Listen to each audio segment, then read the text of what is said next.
गुरु गोविंद दो खड़े काके लागू पाए, बलिहारी गुरु आपने गोविंद दियो बताए। नमस्कार साथियों, चैनल में आप सभी का हार्दिक स्वागत है। और हम आपको बता दें, आज का जो चैनल में हम जो वीडियो लेकर आए हैं वह खास दो वजहों से आपको जो है बहुत अच्छा लगेगा।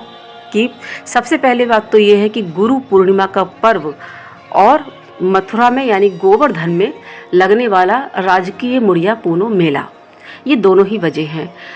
आपको बता दें कि आषाढ़ महीने की शुक्ल पक्ष को पूर्णिमा जो तिथि होती है यानी पूर्णमासी को यह दोनों ही पर्व मनाए जाते हैं यहाँ ब्रज में।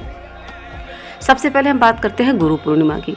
तो गुरु पूर्णिमा के बारे में ऐसा सुना जाता है कि 18 पुराण, महाभारत और वेदों की रचना करने वाले महर्षि वेद व्यास जी का जन्मदिन है। तो जगत गुरु का जो जन्मदिन है तो उसे गुरु पूर्णिमा के रूप में मनाया जाता है। शायद ये परंपरा तभी से ये चली आ रही होगी। इस अवसर पर धार्मिक दृष्टि से अगर हम देखें तो अपने अपने गुरुओं का वे आदर भाव के साथ जो भी सामर्थ्य होती है उसके अनुसार दान दक्षिणा, वस्त्र, फल, फूल वगैरह सब गुरु को समर्पित करते हैं, उनके चरण छूकर उनका आशीर्वाद लेते हैं। यहाँ के मंदिरों में भी और कृष्ण भक्ति से जुड़े जो विभिन्न संप्रदाय हैं वहाँ उन स्थलों पर उनके शिष्य जाते हैं गुरु गद्दी पर और गुरु का आशीर्वाद लेते हैं, उनके दर्शन करते हैं। शैक्षणिक संस्थानों में भी ये पर्व हर्षोल्लास के साथ मनाया जाता है और इस बार भी ये मनाया गया। अब हम बात करते हैं मुड़िया पूनो की। तो मुड़िया पूनो क्या है? मुड़िया पूनो जैसा कि शब्द से ही लगता है कि मुड़ाना, मुड़िया। तो इसके पीछे का ये जो बात है वो ये चीज़ निकल कर आई कि यहाँ मुड़िया पूनो इसलिए मनाया जाता है कि जो सनातन गोस्वामी थे, पश्चिम बंगाल के रहने वाले थे। सनातन गोस्वामी और उनके भाई रूप गोस्वामी दोनों ही यहाँ ब्रज आए और यहाँ ब्रजवास किया उन्होंने। जगह जगह वो गए, कृष्ण भक्ति का उन्होंने प्रचार प्रसार भी ताउम्र किया। जब हम ब्रजवास की उनकी बात कर रहे हैं तो नंद गांव का जिक्र न हो, ऐसा कैसे हो सकता है? नंद बाबा का जो गांव है वो यहाँ नंदीश्वर पर्वत पर बसा हुआ है। यहाँ भी वो सनातन गोस्वामी जी और रूप गोस्वामी जी आए इस दौरान, ब्रजवास के दौरान, और यहाँ रहकर उन्होंने अपनी कुटिया भी बनाई और यहाँ भजन साधना उन्होंने की। गोवर्धन में मानसी गंगा के समीप ही चकलेश्वर घाट है, वहाँ सनातन गोस्वामी जी रहते थे और भजन साधना करते थे। नित्य ही गोवर्धन की परिक्रमा भी देते थे। ये उनका ये क्रम था, उनके जीवन का ही दिनचर्या का हिस्सा था ये दोनों ही काम।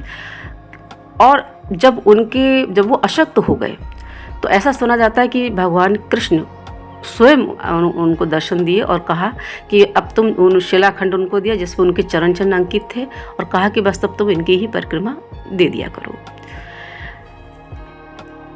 सनातन गोस्वामी जी जब अशक्त हो गए, वृद्ध हो गए, आखिरकार उन्होंने आषाढ़ी पूनो की तिथि को अपना ये शरीर त्याग दिया। तो इस अवसर पर यानी कि उनके जो शिष्य थे उन्होंने शोक में आकर अपने मूल को मुड़वाया और उनकी यानी सनातन गोस्वामी जी का जो मृत्यु देह थी उसके साथ भजन कीर्तन करते हुए ये यात्रा उन्होंने की। तब से इस परंपरा का निर्वहन होता चला आ रहा है। इस बार भी सनातन गोस्वामी जी की ये 464वीं निर्वाण तिथि है। मथुरा में 5 दिवसीय ये मेला जो है भव्य तरीके से इसका समापन हुआ शोभा यात्रा के साथ। इस अवसर पर दूर दूर से करोड़ों की संख्या में यहाँ गोवर्धन में श्रद्धालु आए, शिष्य आए, साधु संत आए। उन्होंने अपना मूल मुड़वाया और प्रभु नाम का जो है भजन कीर्तन करते हुए भव्य शोभा यात्रा के साथ ये कार्यक्रम संपन्न हुआ। तो इस तरह से यहाँ पर ब्रज में खास तौर पे ये बड़े ही हर्षोल्लास के साथ दोनों ही पर्व मनाए जाते हैं। इसलिए है कि क्योंकि हम लोग सनातन परंपरा की जो शास्त्र है उसको हम मानते हैं। तो काल है मंगलवार, तो मंगलवार में खौड़ो काड़ा ये अशुभ माना जाता है। इसीलिए एक दिन पहले, आज है सोमवार, तो सोमवार को हम लोग मुंडन संस्कार कर रहे हैं। तो इस तरह से यहाँ पर ब्रज में खास तौर पे ये बड़े ही हर्षोल्लास के साथ दोनों ही पर्व मनाए जाते हैं और इस बार भी मनाए गए। तो हम तो यही कहेंगे, फिलहाल आप वीडियो को देखें, आनंद लें और यहाँ ब्रज आएँ तो गोवर्धन जरूर जाएं, क्योंकि गोवर्धन जो है यहाँ पर गिरिराज धरण, इसी पर्वत को तो जो 7 कोस में फैला है, कृष्ण ने अपनी उंगली पे उठाया था। आके दर्शन कीजिए गिरिराज धरण के। गिरिराज धरण तेरी शरण। तो आज का वीडियो यहीं तक। आप सभी को राधे राधे।